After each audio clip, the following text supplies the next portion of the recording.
अल्हम्दुलिल्लाह रब्बिल आलमीन नहमदुहु व नस्तईनुहु व नस्तगफिरुहु व नु'मिनु बिही व नतवक्कलु अलैहि व नऊज़ु बिल्लाहि तआला मिन शुरूरि अनफुसिना व मिन सय्यिआति अअमालिना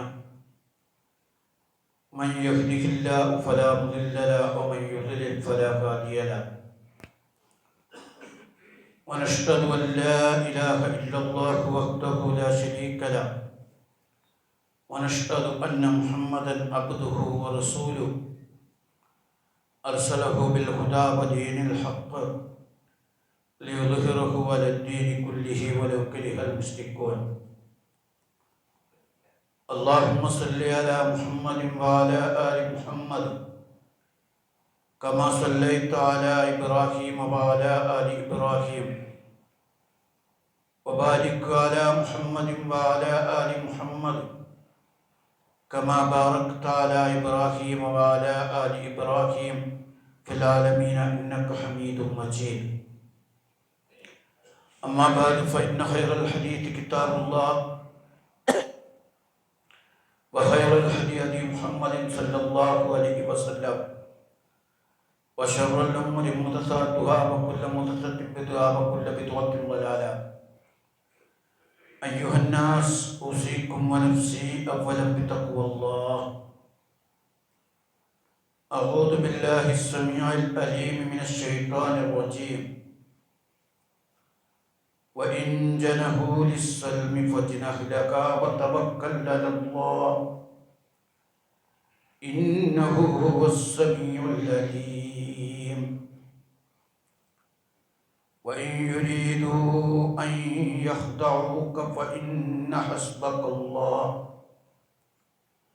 هو الذي أيدك بنصره وبالمؤمنين صدق الله العظيم. ആദരണീയരായ രക്ഷിതാക്കളെ, സഹോദരന്മാരെ, സഹോദരികളെ, അല്ലാഹു സുബ്ഹാനഹു വ തആല നമ്മളെല്ലാവരെയും അനുഗ്രഹിക്കുമാറാകട്ടെ. അള്ളാഹുവിൻ്റെ പരിശുദ്ധ ദീനനുസരിച്ച് ജീവിക്കുവാൻ നാം ഓരോരുത്തരെയും ആദ്യമായി വസിയത്ത് ചെയ്യുകയാണ്. കഴിഞ്ഞ ഖുതുബയിൽ പലസ്തീൻ വിഷയവുമായി ബന്ധപ്പെട്ട കാര്യങ്ങളാണ്, അല്ലെങ്കിൽ ഗസയുമായി ബന്ധപ്പെട്ട കാര്യങ്ങളാണ് നമ്മൾ വിശദീകരിച്ചത്. ഒരാഴ്ച കഴിയുമ്പോഴേക്കും അൽഹംദുലില്ലാഹ് ഗസയിൽ വെടിനിർത്തൽ പ്രാബല്യത്തിൽ വന്നിരിക്കുകയാണ്. 2023 ഒക്ടോബർ 7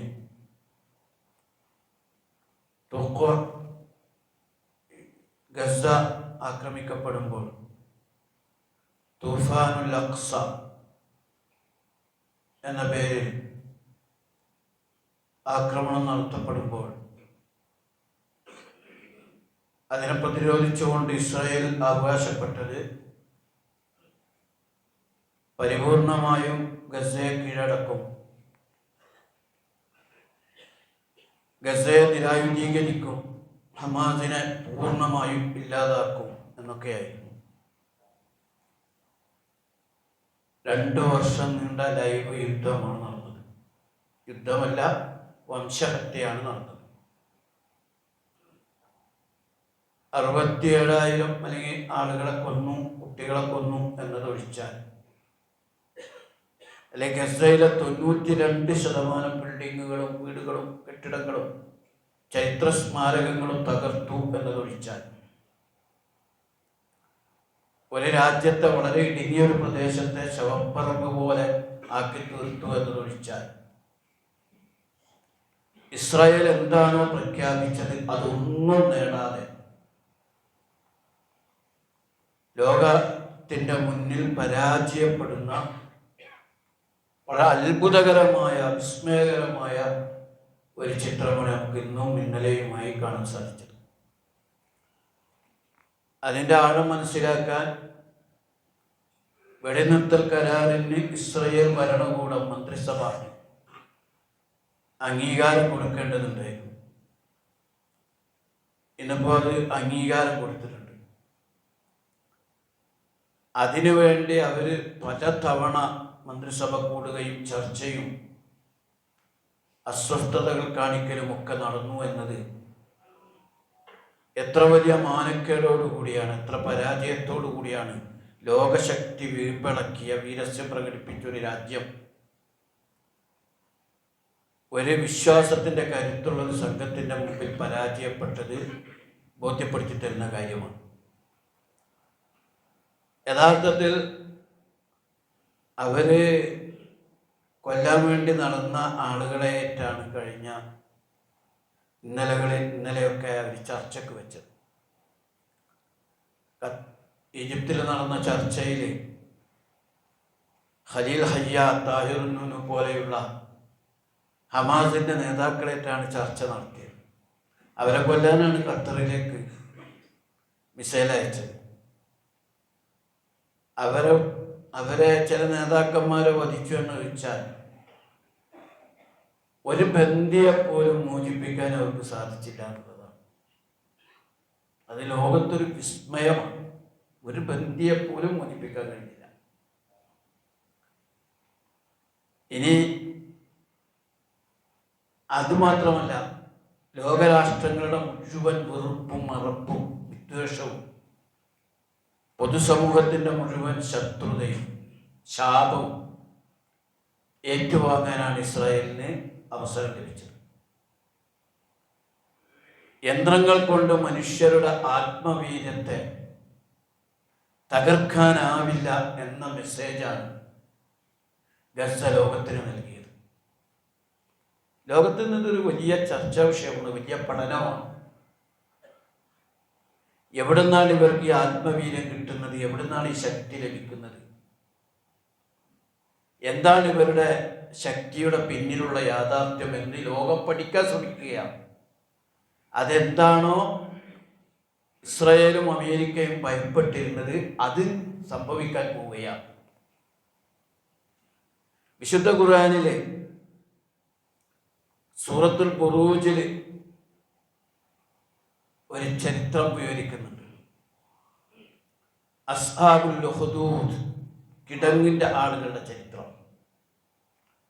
ഖുതില അസ്ഹാബുൽ ഉഖ്ദൂദ് അന്നാരി ദാത്തിൽ വഖൂദ്, കിടങ്ങുകാർ ശപിക്കപ്പെട്ടിരിക്കുന്നു. ആ കിടങ്ങ് അവർ ആളിക്കത്തിച്ചിരുന്ന വിറകുള്ളതായിരുന്നു. ഇദ്ഹും അലൈഹ ഖൂദ്, അവരതിൻ്റെ വക്കത്തിരിക്കുകയായിരുന്നു. വഹും അലാ മാ യഫ്അലൂന ബിൽ മുഅ്മിനീന ശുഹൂദ്, സത്യവിശ്വാസികളോട് ചെയ്യുന്നതൊക്കെ നോക്കിക്കണ്ടുകൊണ്ടിരുന്ന ഒരു സംഘം. ഈ അസ്ഹാബുൽ ഉഖ്ദൂദ് കിടങ്ങിൻ്റെ വക്കത്തിരുന്ന് കിടങ്ങിൽ സത്യവിശ്വാസികളെ ചെയ്തുകൊണ്ടിരിക്കുന്ന, അതും തീയുള്ള വിറക് കൊണ്ട് തീ കത്തിച്ച കിടങ്ങിൽ സത്യവിശ്വാസികളെ ആക്രമിച്ചു കൊണ്ടിരിക്കുന്ന രംഗം, ഇങ്ങനെ നിരീക്ഷിച്ചു കൊണ്ടിരിക്കുന്ന രംഗം ഖുർആൻ വിശദീകരിക്കുകയാണ്.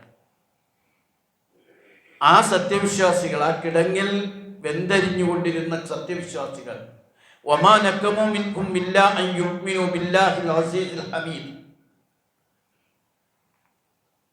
അവരെ സ്തുത്യർഹനും പ്രതാപവാനുമായ അള്ളാഹുവിൽ വിശ്വസിച്ചു എന്നതല്ലാതെ ഒരു അപരാധവും അവർ ചെയ്തിട്ടില്ല. ഈ സംഭവത്തെ സംബന്ധിച്ച് തഫ്സീറുകളിൽ കാണാം. നബി സല്ലല്ലാഹു അലൈഹി വസല്ലം ഈ ആയത്ത് ഇറങ്ങിയപ്പോൾ ഇതുപോലെ കിടങ്ങ് കുഴിച്ച് അതിലേക്ക് ആളുകളെ ഇട്ട് തീ കത്തിച്ച പല സംഭവങ്ങളും ഉദ്ധരിക്കപ്പെടുന്നുണ്ട്. അതിലൊരു സംഭവം സുഹൈബ് റളിയല്ലാഹു അൻഹു പറഞ്ഞതാണ്. ഒരു രാജാവ് ഒരു പയ്യനെ ആഭിചാര വൃത്തി പഠിപ്പിക്കാൻ വേണ്ടി പറഞ്ഞയച്ചു. ആഭിചാര വൃത്തി. അവൻ ഈ ആഭിചാരകൻ്റെ അടുത്തേക്ക് ആഭിചാര വൃത്തി പഠിക്കാൻ പോകുന്ന വഴിക്ക് വെച്ച് ഒരു പണ്ഡിതനെ കണ്ടിരുന്നു. പണ്ഡിതൻ ക്രിസ്തീയ പണ്ഡിതനാണ്. അന്നത്തെ മുസ്ലിമീങ്ങളാണ് ക്രിസ്ത്യാനികൾ, അന്നത്തെ മുസ്ലിമീങ്ങൾ, ഈസാ നബിയിൽ വിശ്വസിച്ച ആളുകൾ. പക്ഷേ ഈ ചെറുപ്പക്കാരൻ ആഭിചാര വൃത്തിക്ക് പകരം ഈ പണ്ഡിതനിൽ ആകൃഷ്ടനായി വിശ്വാസിയായി തീർന്നു. അവൻ നല്ല വിശ്വാസിയും നല്ല ആളായി തീർന്നു. രാജാവ് ഉദ്ദേശിച്ചതിന് വിപരീതമായ തലത്തിലേക്ക് എത്തി. അപ്പൊ ഇവനെ കൈകാര്യം ചെയ്യാൻ രാജാവ് തീരുമാനിച്ചു. ഒരമ്പെടുത്തുകൊണ്ട്, ഇവൻ വളരെ ദിവ്യപരമായ ഒരുപാട് അത്ഭുതങ്ങളൊക്കെ കാണിച്ചിരുന്നു. ഒരമ്പെടുത്തുകൊണ്ട് ഇവനെ വധിക്കാൻ വേണ്ടി അമ്പ് ചെയ്തപ്പോൾ അതിവൻ്റെ ശരീരത്തിൽ തട്ടുന്നില്ല. അമ്പ് ഇവൻ്റെ മേലെത്തുന്നില്ല. അപ്പൊ ഇവൻ ആളുകളോട് പറഞ്ഞു, മൊത്തം രാജാവിനോടായിട്ട് പറഞ്ഞു, നിങ്ങൾക്ക് എന്നെ കൊല്ലണമെങ്കിൽ ആമന്ന ബി റബ്ബിൽ ഗുലാം, ആമന്ന ബിസ്മി ബി റബ്ബിൽ ഗുലാം, ഈ കുട്ടിയുടെ റബ്ബിന്റെ നാമത്തിൽ എന്ന് പറഞ്ഞുകൊണ്ട് നിങ്ങൾ അമ്പ് ചെയ്യും. ഈ കുട്ടിയുടെ റബ്ബിന്റെ നാമത്തിൽ എന്ന് പറഞ്ഞുകൊണ്ട് അമ്പ് ചെയ്യുക. അപ്പൊ അങ്ങനെ പറഞ്ഞുകൊണ്ട് ബിസ്മി ബി റബ്ബിൽ ഗുലാം എന്ന് പറഞ്ഞ അമ്പ് ചെയ്തതോടുകൂടി ഈ കുട്ടിയുടെ മേൽ തട്ടുകയും കുട്ടി മരിക്കുകയും ചെയ്തു. രാജാവ് ഉദ്ദേശിച്ചത് കുട്ടിയെ കൊല്ലലാണ്. അത് നടന്നു. പക്ഷേ ഇത് കണ്ടു നിന്ന ജനങ്ങളെല്ലാവരും കൂടി ആമന്നാ ബി റബ്ബിൽ ഗുലാം എന്ന് പറഞ്ഞു. കാരണം ആ കുട്ടി പറഞ്ഞ പോലെ സംഭവിച്ചല്ലോ. കുട്ടിൻ്റെ റബ്ബിൻ്റെ നാമത്തിൽ അമ്പ് ചെയ്തപ്പോഴാണ് കുട്ടിയെ കൊല്ലാൻ കഴിഞ്ഞത്. കുട്ടിയെ കൊല്ലുക എന്നതാണ് നടന്നതെങ്കിലും ആളുകൾക്ക് അതോടുകൂടി കുട്ടിയുടെ റബ്ബിൽ വിശ്വാസം വർദ്ധിച്ചു. അതോടുകൂടി ജനങ്ങളെല്ലാവരും ആ കുട്ടിയുടെ റബ്ബിൽ അള്ളാഹുവിൽ വിശ്വസിച്ചു. ഇതോടുകൂടി രാജാവ് പ്രക്ഷുബ്ധനായും ആ വിശ്വാസികളെ മുഴുവൻ ഒരു വലിയ കിടങ്ങ് കുടിച്ച് അതിലേക്ക് തള്ളിയിട്ട് തീയിട്ട് കത്തിച്ചു. ഇതാണ് അതിൻ്റെ പശ്ചാത്തലമായി പറയുന്നത്. ഇപ്പൊ രാജാവ് എന്താണോ ഉദ്ദേശിച്ചത് അതിന് നേരെ വിപരീതം സംഭവിച്ചു എന്നതാണ്. ഇത് വിശുദ്ധ ഖുർആൻ വേറെയും പറയുന്ന നമ്മൾ ഫിർഔന്റെ കഥയിലും അത് തന്നെയാണല്ലോ സംഭവിച്ചത്. ഫിർഔൻ മൂസാ നബിയെ തകർക്കാനാണ് തീരുമാനിച്ചത്.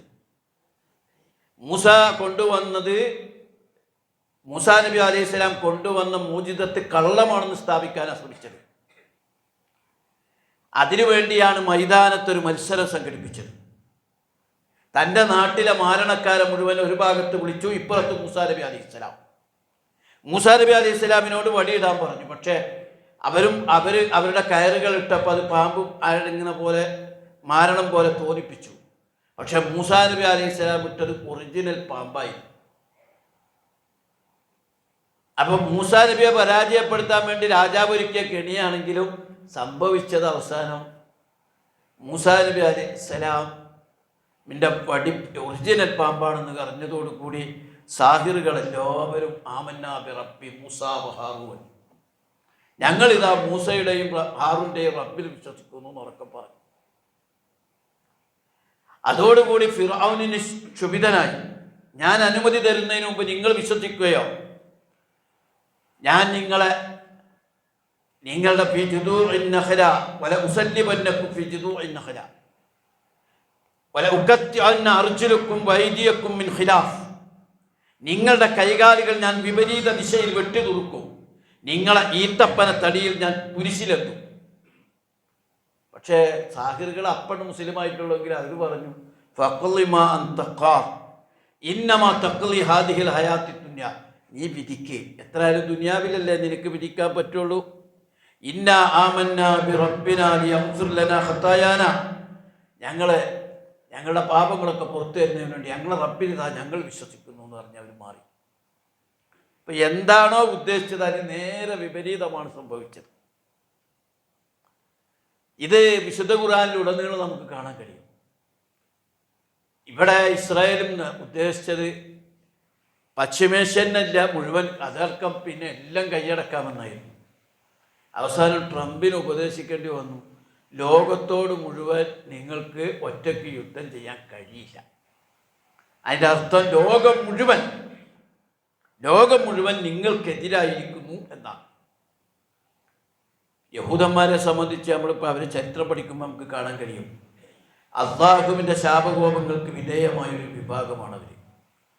ദുരിബത്തു അലൈഹിം ദില്ലത്തു വൽ മസ്ക ദില്ലത്തു ഐനമാ തുഖൂ ബിഹബിലിൻ മിനല്ലാഹ് വഹബിലിൻ മിനന്നാസ് വബാഉ ബിഗളബിൻ മിനല്ലാഹ് വദുരിബത് അലൈഹിമുൽ മസ്കന ദാലിക ബിഅന്നഹും കാനൂ യക്ഫുറൂന ബിആയാത്തില്ലാഹ് വയഖ്തുലൂനൽ അംബിയാഅ ബിഗൈരിൽ ഹഖ് ദാലിക ബിമാ അസ്സൗ വകാനൂ യഖ്തദൂൻ.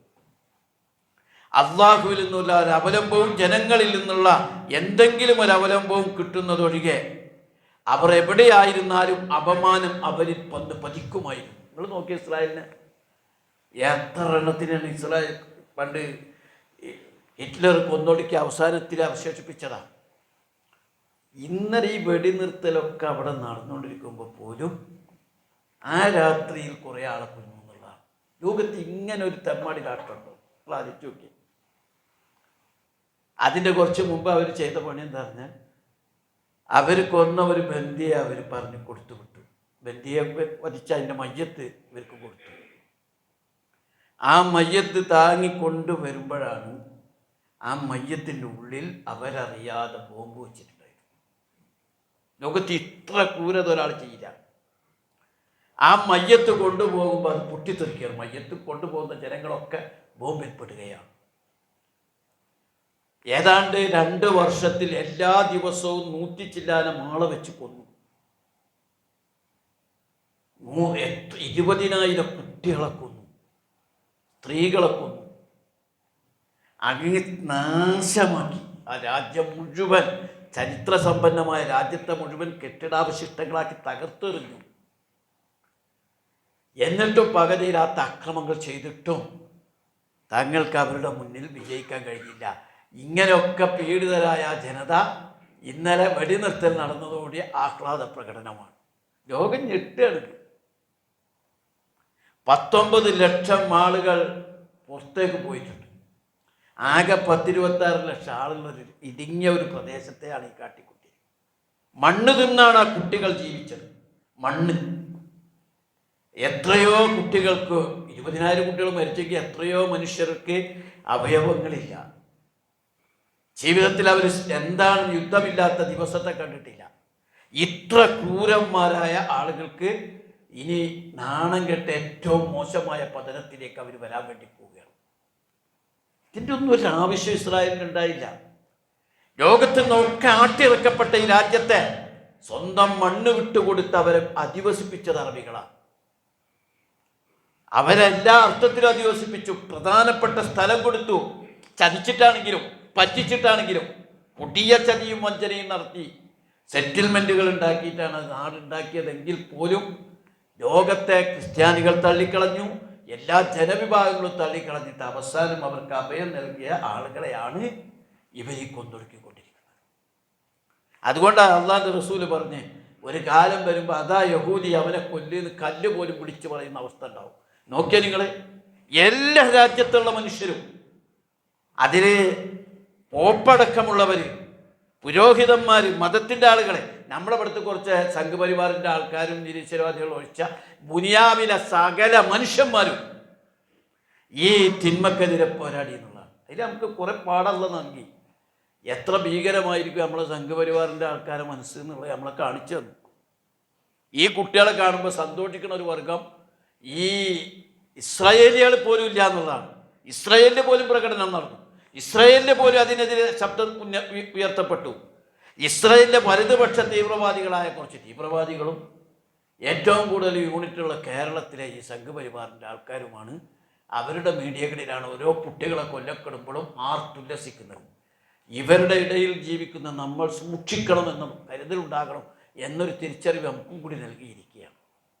കാരണം നമ്മളെ നാട്ടിൽ അങ്ങനെയുള്ള കലാപം നടന്നപ്പോഴൊക്കെ ഇന്നലെ വരെ ചേട്ടാന്ന് വിളിച്ച ആളാണ് ഗുജറാത്തിൽ വാളെടുത്തുകൊണ്ട് കൊല ചെയ്യാൻ വരുന്നത്.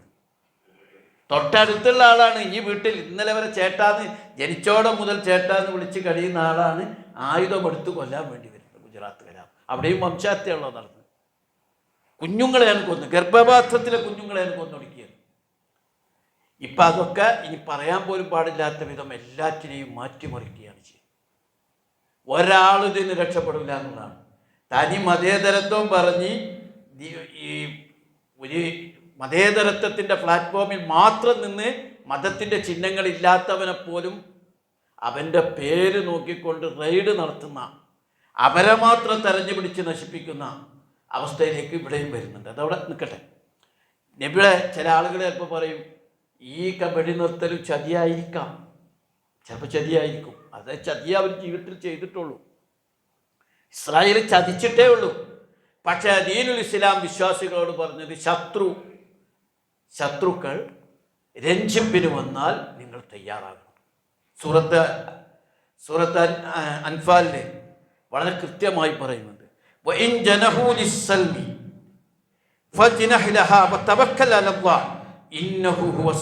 നിങ്ങളായിട്ട് ഇന്നിറങ്ങിയ ആയത്ത് പോലെ തോന്നുന്നത്. അവർ സന്ധിക്ക് സന്നദ്ധരായാൽ നീയും അനുകൂലമായ നിലപാടെടുക്കുക. അവർ സന്ധിക്ക് തയ്യാറായാൽ നീയും സന്ധിക്ക് തയ്യാറാകണം. പക്ഷേ ബാക്കി അല്ലാഹുവിൽ ബലമേൽപ്പിക്കും. ഇന്നഹു വസ്സമിയുൽ അലീം, അവനെല്ലാം കേൾക്കുന്നവനും അറിയുന്നവനുമാണ്. ഇനി അവരുദ്ദേശിക്കുകയാണ് നിന്നെ ചതിക്കാനാണ് അവരുദ്ദേശിക്കുന്നതെങ്കിൽ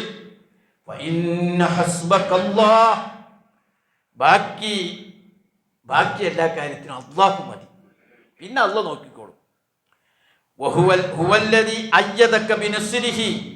അവനാണ് അല്ലാഹ് അവന്റെ സഹായത്താൽ സത്യവിശ്വാസികൾക്ക് കരുത്തേകിയത്.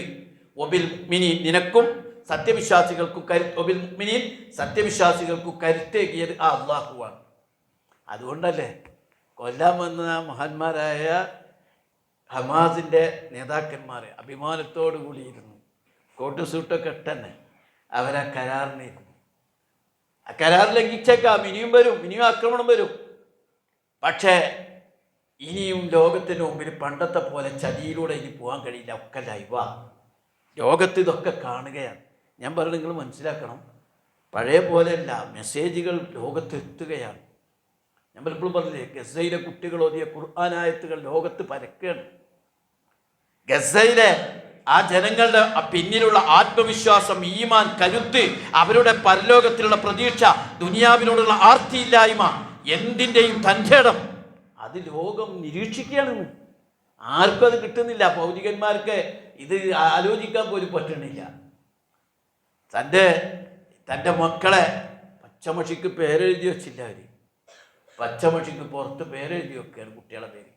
ആ കുട്ടി ചിന്ന ഭിന്നമാകുമ്പോൾ ആ കുട്ടിയുടെ കഷ്ണം വെച്ച് മയ്യത്ത് നിസ്കരിക്കാനില്ലെങ്കിൽ ഇതിനൊക്കെ തയ്യാറാകുന്ന ഈമാനികാവേശം ഉമ്മാക്ക് എവിടുന്ന് കിട്ടുന്നു, കുട്ടികൾക്ക് എവിടുന്ന് കിട്ടുന്നു. അപ്പം ഇത് നമ്മൾ മനസ്സിലാക്കണം. തീർച്ചയായും അള്ളാഹുവിൻ്റെ ചില ഇടപെടലുകൾ ഉണ്ടാവും. നമ്മൾ അന്ന് തന്നെ പറഞ്ഞില്ല, അള്ളാഹിൻ്റെ ഇടപെടലുണ്ട്. ഇപ്പോഴും കുറേ ആൾ മരിച്ചതിനനുസരിച്ച് പറ്റിയിട്ടുണ്ടാവും. കുറേ ആളുകൾ മരിച്ചിട്ടുണ്ടാവും. അവരൊക്കെ പരലോകത്ത് പോകുമെന്ന് പ്രതീക്ഷിക്കുന്ന ആളുകൾക്ക് പിന്നെ എന്ത് പ്രയാസമുള്ളത്? ഒരു പ്രയാസവും ഇല്ല.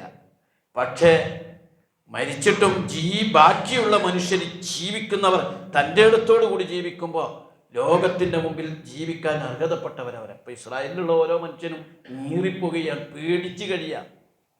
ഒരു സ്വസ്ഥത അവർക്കില്ല.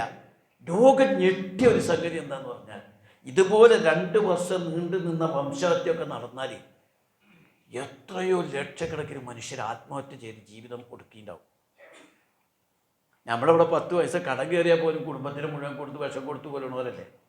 പക്ഷെ ലോകം ഞെട്ടിപ്പോയൊരു കാര്യം, ഒരു ആത്മഹത്യ പോലും അവിടെ റിപ്പോർട്ട് ചെയ്തില്ല എന്നുള്ളതാണ്. ആ സമയം നിങ്ങൾ പണ്ട് വിയറ്റ്നാം യുദ്ധത്തിൽ, അവിടെ പല യുദ്ധങ്ങളിലും നോക്കിക്കോ, ഹിറ്റ്ലർ അടക്കം ആത്മഹത്യ ചെയ്ത ആളാണ്. പക്ഷെ ഒരൊറ്റ ആൾ ആത്മഹത്യ ചെയ്തിട്ടില്ല. കാരണം ഇത് ഈമാനിനും മറ്റൊരു തമ്മിലുള്ള സംഘട്ടനമായി. രണ്ടാമത്തെ കാര്യം, ഇസ്രയേലിൽ നെതന്യാഹുവിനെതിരെ ആക്രമണങ്ങൾ സമരങ്ങൾ നടക്കുകയാണ്. നെതന്യാഹുവിനെതിരെ പ്രശ്നങ്ങൾ നടക്കുകയാണ്. അമേരിക്കയിൽ ട്രംപിനെതിരെ സമരങ്ങൾ നടക്കുകയാണ്. ഇറ്റലിയിൽ അവിടുത്തെ ഭരണകൂടത്തിനെതിരെ സമരം നടക്കുകയാണ്, ഇവർ ഇസ്രായേലിനെ പിന്തുണക്കുന്നതിൻ്റെ പേരിൽ. പക്ഷേ തങ്ങളെ ഈ 2 വർഷക്കാലം ഇതിലേക്ക് കൊണ്ടുവന്ന ഹമാദിനെതിരെ ഒരക്ഷരം ഹമാദിനെതിരെ ഒരൊറ്റ ഗസക്കാരനും പറയുന്നില്ല. അവരതിൻ്റെ നേതൃത്വത്തിൻ്റെ കീഴിൽ നിന്ന് പോരാടുകയാണ്. മാത്രമല്ല, ഇതിലേറ്റവും ശ്രദ്ധേയമായ കാര്യം, പണ്ട് റസൂലുള്ളാഹി സ്വല്ലല്ലാഹു അലൈഹി വസല്ലം തിരുമേനി അഹ്സാബ് യുദ്ധത്തിൽ കിടങ്ങ് കുഴിക്കുന്നതിലും ശത്രുക്കളെ പ്രതിരോധിക്കുന്നതിലും മുന്നിൽ നിന്ന് പോരാടിയപ്പോൾ അല്ലാഹു തആല പറഞ്ഞു, ലഖദ് കാന ലക്കും ഫി റസൂലില്ലാഹി ഉസ്വത്തുൻ ഹസന, റസൂലിൽ അത്യുത്തമമായ മാതൃക ഉണ്ട്. ഈ ആയത്ത് അഹ്സാബ് യുദ്ധത്തിൻ്റെ ഇടയിലുള്ള ആയത്താണ്. റസൂലിൽ മാതൃക ഉണ്ട് എന്നുള്ള ആയത്ത് അഹ്സാബ് യുദ്ധത്തിൻ്റെ ആയത്തിൻ്റെ ഇടയിലാണ്. കാരണം അള്ളാഹിൻ്റെ റസൂല് സഹാബാക്കളെ പോലെ പാറ വെട്ടുന്നു, കല്ല് വെച്ച് കെട്ടുന്നു, പാടുപെട്ട് വിശന്ന് പൊരിയുന്നു. റസൂൽ അവരിൽ ഒരാളെപ്പോലെ പണിയെടുത്തു. അതിൻ്റെ മാതൃക ലോകത്ത് കാണിച്ചു. ട്രംപും നെതന്യാഹുവും വലിയ അരമനകളിൽ വലിയ സുരക്ഷിത ലോകത്ത് ജീവിക്കുമ്പോൾ, ഭരണാധികാരികൾ അവരുടെ സുരക്ഷിത ലോകത്ത് സുരക്ഷിതത്വം ഉറപ്പുവരുത്തുമ്പോൾ അവരുടെ കൂടെ നിന്ന് ജീവൻ കൊടുത്തവരാണ് എല്ലാ ഹമാസിൻ്റെ നേതാക്കളും എന്ന് നമ്മൾ മനസ്സിലാക്കണം. ഇവരുടെ വീരസ് എന്താ? അഹമ്മദ് യാസിൻ എന്ന മഹാനായ പണ്ഡിതനായ ഹമാസിനെ സ്ഥാപിച്ച ആളെ ഇവർ കൊന്നു. 2 കാലും കയ്യും നിശ്ചലമായ അനങ്ങാൻ പറ്റാത്തൊരു മനുഷ്യനായിരുന്നു അദ്ദേഹം. വയോവൃദ്ധനായ പണ്ഡിതൻ.